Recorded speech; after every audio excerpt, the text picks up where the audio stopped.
Excerpt from the Introduction to the Wider Galaxy, a primer for those entering into mandatory education during the Age of Scales.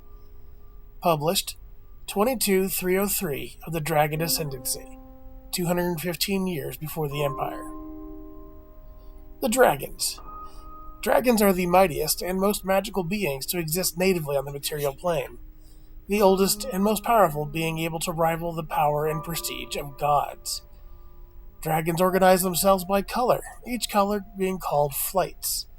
There are 12 flights that each act as their own clans, with dragons of metallic flights supposedly being allied, and dragons of chromatic flights also supposedly being allied. At one time, this resulted in a state of constant open warfare between the flights.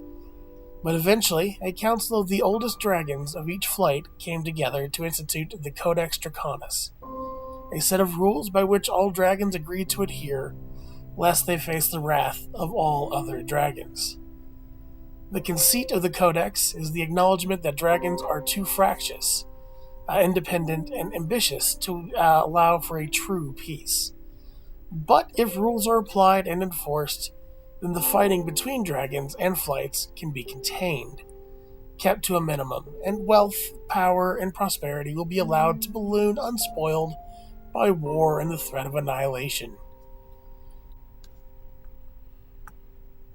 Each flight has an individual leader, referred to as the Great Worm. A dragon must have been alive for at least 3,000 years to be considered for ascendance to Great Worm, and each flight chooses their Great Worm in a different way. But these are often the oldest, wisest, and most powerful dragon in each color. A Great Worm inherits powers that are largely unknown to the outside world, but it is known that each Great Worm is a power unto a god manifest in the mortal plane, and are seemingly immortal. As part of the Codex, each flight was given a purpose within the galaxy as a whole, a cultural job that they must perform first, before any other actions can be taken, and calling in times of need. The flights and their jobs are listed below. Metallic dragons. Gold. The Vanguard. They act as the tip of the spear in times of military conquest. They are honorable, pragmatic, vain, and prideful. To them, combat is the true test of character. As the Vanguard, they seek to rush into battle or any conflict and establish dominance early. The worlds they oversee are often militaristic, expansionistic, and zealous. Current Great Worm, Aurelian. Silvers, the Protectors. These are the Guardians, often acting as police between other flights. According to rumor, they are incapable of lying and seek to maintain order and stability at all costs. They act defensively, are stalwart in their beliefs, willful and unwavering. They adhere heavily to tradition and resist change, allowing it gradually, if at all. The worlds they oversee are bastions of defense and order. Social hierarchies are well defined, and everyone knows what to expect. Current Great Worm, Argentinian. Bronze, the Archivists. History keepers, scientists, investigators. They seek new and old, driving forward science and deepening the understanding of the past. Often distracted, it is said the most dangerous thing you can do to a bronze is attract their full attention. The worlds they oversee are often bright, shining examples of the joys of technology and education. Current Worm, Aias. Coppers, the Story Weavers. Bright, gregarious, and irrepressible. Copper dragons tend to be leaders who rely on charisma and prefer talking to fighting. The Copper Dragon flight is the most likely of the metallic dragons to wander and travel, to appear in disguise and act from the shadows, whispering in the ears of governors and kings, rather than simply enforcing their will through brute force. This may have something to do with them being the physically smallest of the metallic dragons, or simply due to the fact that they find physical combat boring. It is so much more fun to have cat paws and agents. Current Great Worm, Kapuri. Brass, The explorers. In terms of pure numbers, the brass dragons are the smallest flight. They tend to exist on the galaxy's edge, as there aren't many new things to explore in the mostly civilized stars of the Chaos Galaxy. Their worlds tend to be trade hubs, free worlds, and markets. They tend not to bother raising armies, simply preferring to let any army who would wish to come in. Then they enter into contract and make deals to the benefit of the brass dragons, of course. There is a long-standing mystery of where all the brass dragons end up, as they tend to disappear for huge stretches of time upon reaching adulthood, with many never coming back. If the brass flight knows what is happening, they aren't telling. Current Great Worm, Oralkion. Iron, the Crafters. While all other metallic flights engage in statecraft and diplomacy, the Iron Dragons avoid all of that. They are concerned with their own creations, building their own worlds up, and soaring to ever new heights. In magic, technology, or theory, the Iron Dragons are unsurpassed. Insular and isolationists, the worlds they rule are true marvels of craftsmanship, with entire cities being designed as singular art pieces, every building crafted in relation to every other, to make intricate designs and aesthetics that stretch from the tips of great spires to the carvings and inlay found even in their deepest dungeons. Current Great Worm, Ferris. Red, the Caretakers. Before the institution of the Codex Draconis, the Red Flight was universally acknowledged as the most dangerous of the flights. Kind to those that they deemed worthy, absolutely ruthless to anyone who stood in their way. The Reds were violent, jealous, cunning, and without mercy when their wrath was roused. Before the Codex, the Reds would burn an entire world if a single person on it had insulted them. Many believe the Red Flight is why the Codex was created in the first place, as a way to curtail their aggression and violence. The things the Reds will happily acknowledge is that if someone is so much as threatening to anything they claim, their horde, their planets, their people, is tantamount to threatening them personally. So the Codex gave the Reds something they could not possibly refuse, a treasure so precious that none would dare touch it. The Red Flight were charged with the care, education, and well-being of the eggs and young of all the dragons of the galaxy. The Red Dragons' worlds operate as hatchery, nursery, and boarding school for young dragons of every flight. Some worried the Reds would be insulted by being relegated to nursemaid, but the Red Flight took to their new charges with fierce devotion. The worlds do not produce much in the way of material industry or trade. Instead, all flights pay the Reds tuition for the upkeep and care of their eggs and young. The worlds of the Reds are lightly populated with mortals, mostly kobolds, but others as well, and are kept largely feral and natural. It is here the dragons of all flights learn to be dragons. The Red worlds are neutral and protected. Parents may join their children or take them off for trips, vacation, and education. Eggs are either laid on world or brought from other locations. In this way, dragons of all flights are exposed to each other and form bonds and friendships across flights. Each dragon, until they reach the age of 100, are kept in these nursery worlds before going out to the wider galaxy. It hasn't happened often that some foolish mortal, ambitious dragon, or idiotic warlord has attempted to intrude upon a Red world, but all of them found their ends in fire and claw, having roused the rage of the Red Dragon in charge. Current Worm, Great Worm, Rowdier. Blues, the Fighters. Blue dragons view themselves as the most organized, efficient, and military capable of the flights. Strict adherence to hierarchy and orders, they see merit and proven ability to achieve a goal as the only aspects about a being that matters. As such, they are actually much more egalitarian than most flights, allowing mortals to rise higher in their hierarchy and thus actually reach positions where a mortal might be able to give orders to a dragon and expect to be obeyed. This is rare, if only because of the short-lived nature of non-dragons, but it has been known to happen. Worlds run by blue dragons are military dictatorships, generally benign and fascist. Everything is controlled, everything is under scrutiny, and everyone is expected to perform. Dragons, being the obviously superior species, are expected to do the most and operate always at the highest levels, while mortals are given somewhat more leeway. Current Great Worm, Blaric. Blacks, the Infiltrators. The most secret of flight, black dragons hide their names, numbers, and presence from the other flights as a matter of absolute importance. They are information gatherers, spies, assassins. Black dragons are the most likely to be in disguise, using alternate identities, and having cover stories.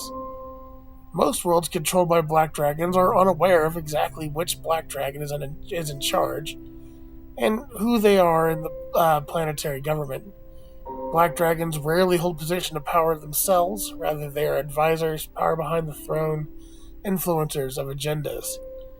When they do appear in their natural form, or in a mortal form that is known to be a black dragon, they are almost always masked or have their identities hidden in some manner. Current Great Worm, Blakir. Green, the Growers. It is of some debate which flight is least likely to pick a fight, the copper or the green. The copper because they are relatively small, the green because they are genuinely uninterested in such things. Green dragons are capable of violence on a shocking scale, as any dragon is, but they much prefer to be left to their gardens and farms. Green dragons love nature and its bounty, cultivating gardens and protecting the wilds. The worlds are sparsely populated by mortals, but they are the breadbaskets of the galaxy, sending out food and pulling in staggering amounts of wealth by doing so. In fact, green worlds are so necessary to providing food to so many other systems and flights that they enjoy a position similar to the reds. No one wants to attack them because everybody needs them, and greens are perfectly content to remain among their vast forests and untouched plains and verdant jungles, basking in the sun or enjoying a day tilling their fields. Current Great Worm, Groen. White, the Breakers. If white dragons were physically larger, or better at tactics, they would have been considered far more dangerous than the red flight. White dragons are physically small, similar to copper dragons in size.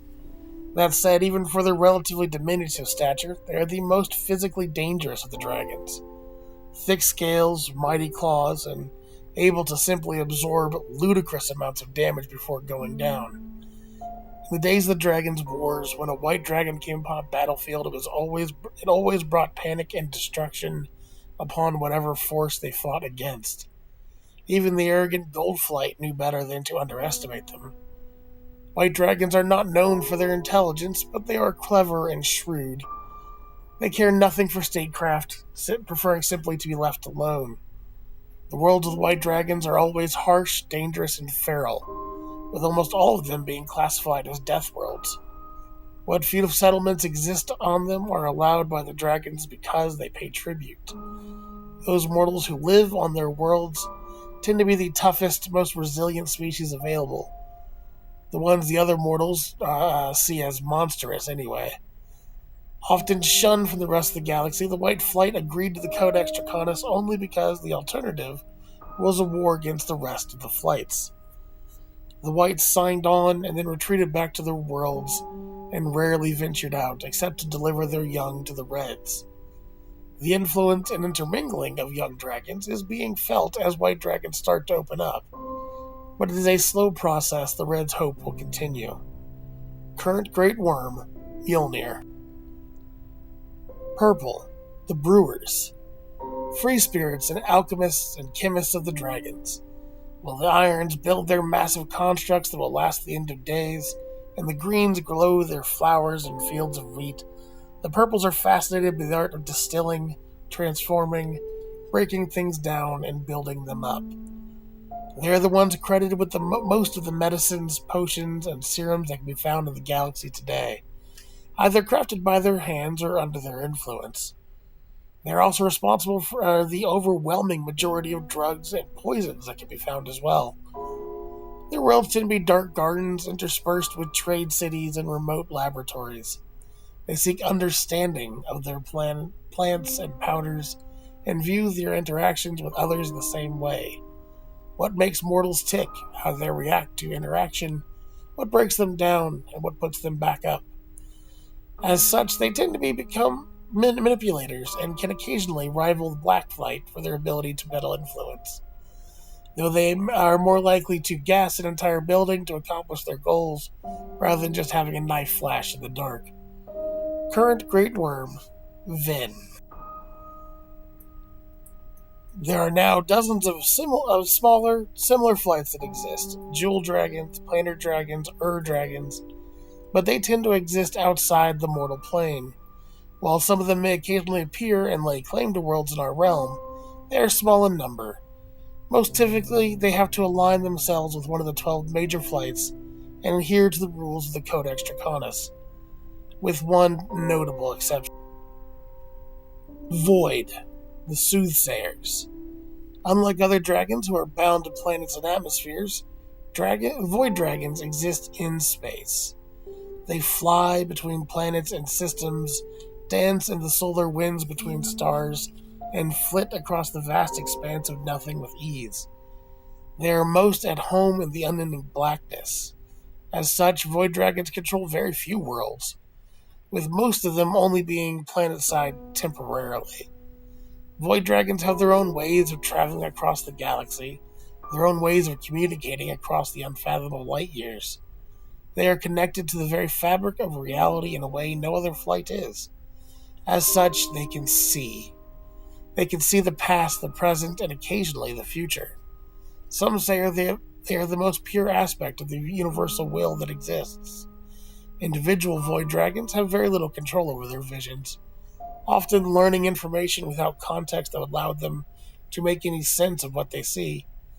Other flights respect them, both for their visions and for the fact they seem to be able to come and go wherever they want, without regards to such minor trivialities as the laws of physics. Void dragons are generally peaceful for dragons. They often don't notice when someone is trying to hurt them, as they just avoid incoming attacks as if by accident. When roused, however, they are dangerous beyond measure, with powers and magic none can even hope to understand, including them. Legends say that void dragons created black holes, traveled in time, or prevented others from doing so. They are distracted, generally kind, generally curious, and welcome wherever they travel.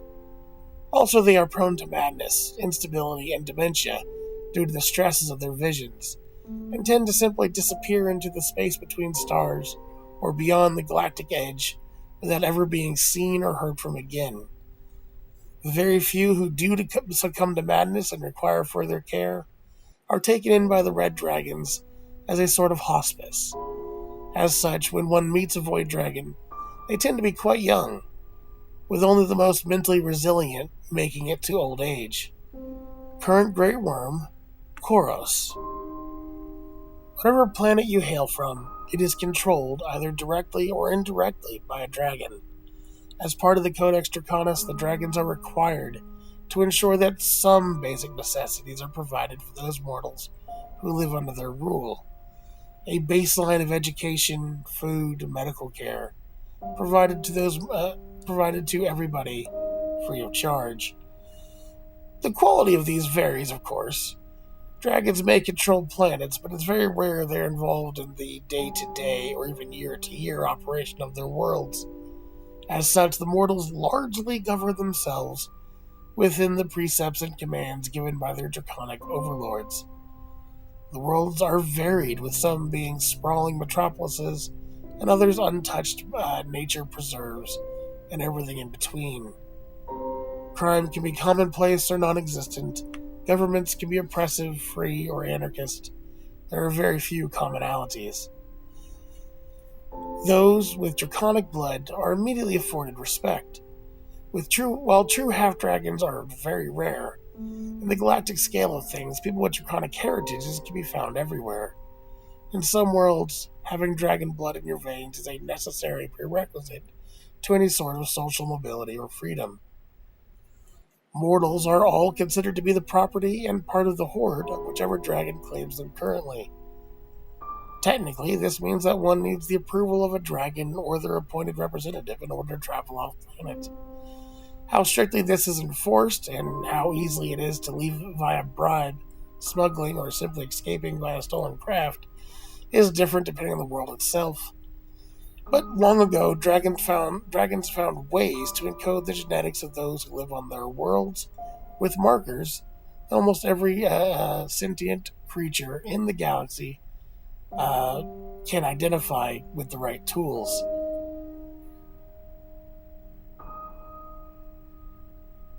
However, these claims over the mortals can get messy when you have people from multiple dragon flights making babies. So who gets to claim an individual can be up to some debate. Mostly this comes up when a person commits a crime or is installed in the higher ranks of government. It is only then that the markers are tested, in case of criminals. It is determined what dragon needs to be informed. This always, almost, results in a simple notation of the records, but the galaxy is too big for all but the most important of crimes to really result in anything. But technically, a person could be deported to their rightful dragon for committing a crime, and that dragon could, in theory, be fined to compensate for whatever crimes the mortal committed. Most species have a system or multiple systems that are inhabited and controlled primarily by that species. As a general rule, humans, elves, dwarves, and other such races are found in the Alpha Quadrant of the galaxy, where bronze, copper, and purple flights are most common. Reptilian species, like the Vesk or heavily magical species like the Lashunta, tend to be from the Beta Quadrant, where the gold, blue, and silver flights are most common. Mammalian species like Ysoki, Knoll, and Patra tend to be from the Gamma Quadrant, where the red, iron, and green flights are most common. So-called weird species, insectoids like the Shirin or Borai, tend to be from the Delta Quadrant, where the white, black, and copper flights are most common. For most mortals, dragons and their politics and their codex have very little impact. They go about their lives doing whatever it is they do, have families, homes, and times both good and bad. It is only for the ambitious or the unlucky to get involved in the greater galaxy and in the affairs of dragons.